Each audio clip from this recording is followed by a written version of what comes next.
Kennard, and I'm Lily Kennard's older sister, and I'm going to be your community reader for this week. This week we're going to be reading Ruthie and the Not So Teeny Tiny Lie by Laura Rankin.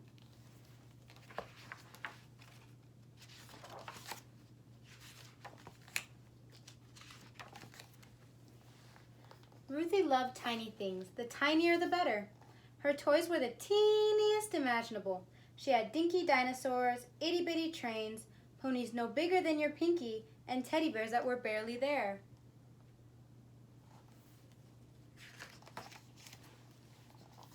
Ruthie loved finding tiny treasures too. At the beach she searched for the smallest seashells. The flowers she picked were no bigger than fairy wings. She even had an eggshell from a hummingbird. And wherever Ruthie went, she carried some teeny thing in her pocket.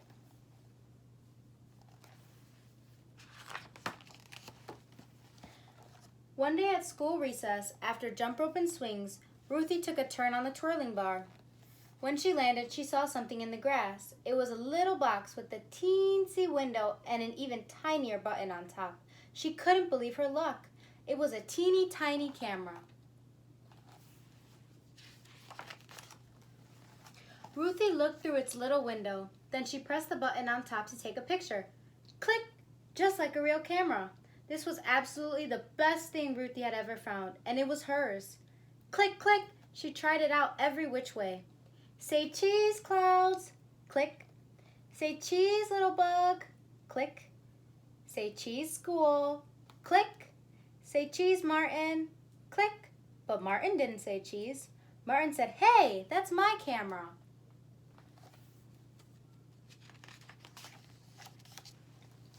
Ruthie was startled. "No, it's not. It's mine." "Give it to me," said Martin. "It's mine." "It is not. It is too." "No, it's not," shouted Ruthie as she raced back to class.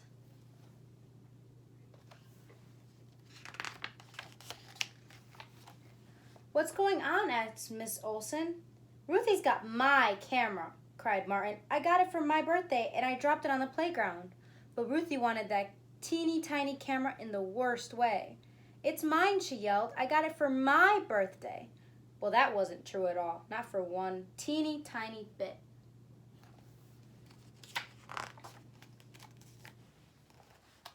Mrs. Olson looked at Martin. She looked at Ruthie. "Goodness, this is a problem," she said. "The camera can't belong to both of you. I'll keep it safe in my desk drawer for now. Let's talk about it again tomorrow." Ruthie's stomach flip-flopped all the rest of the day. She couldn't remember the answer to 2 plus 2. When Mrs. Olson read a story, every word flew straight out the window.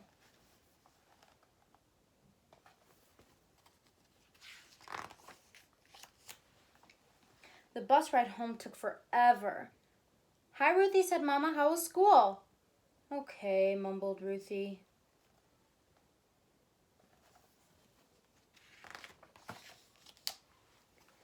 Dinner was macaroni and cheese, Ruthie's favorite, but she couldn't eat, not one little bite.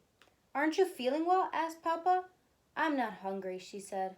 At bedtime, Ruthie was close to tears.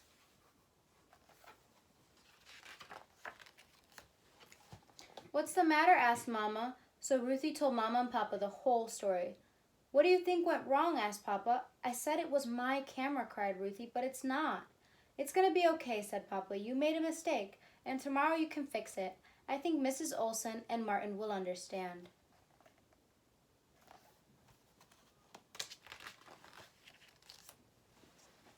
But the next morning, Ruthie could barely eat. Maybe Mrs. Olson wouldn't understand.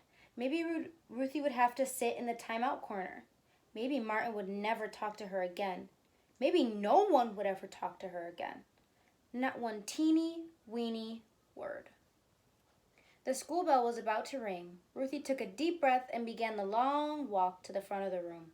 Mrs. Olson's desk seemed very far away.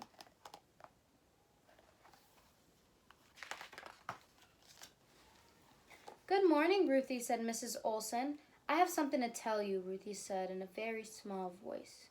"The camera isn't mine. I didn't get it for my birthday. I found it on the playground."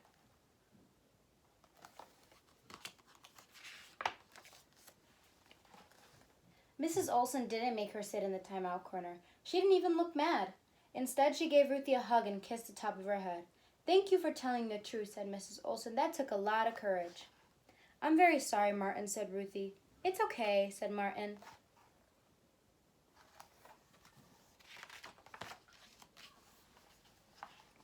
All at once, Ruthie's stomach stopped flip-flopping. She even skipped a little on the way back to her desk. She got the right answer to 3 plus 7 in math. After lunch, Mrs. Olson read the funniest story Ruthie had ever heard.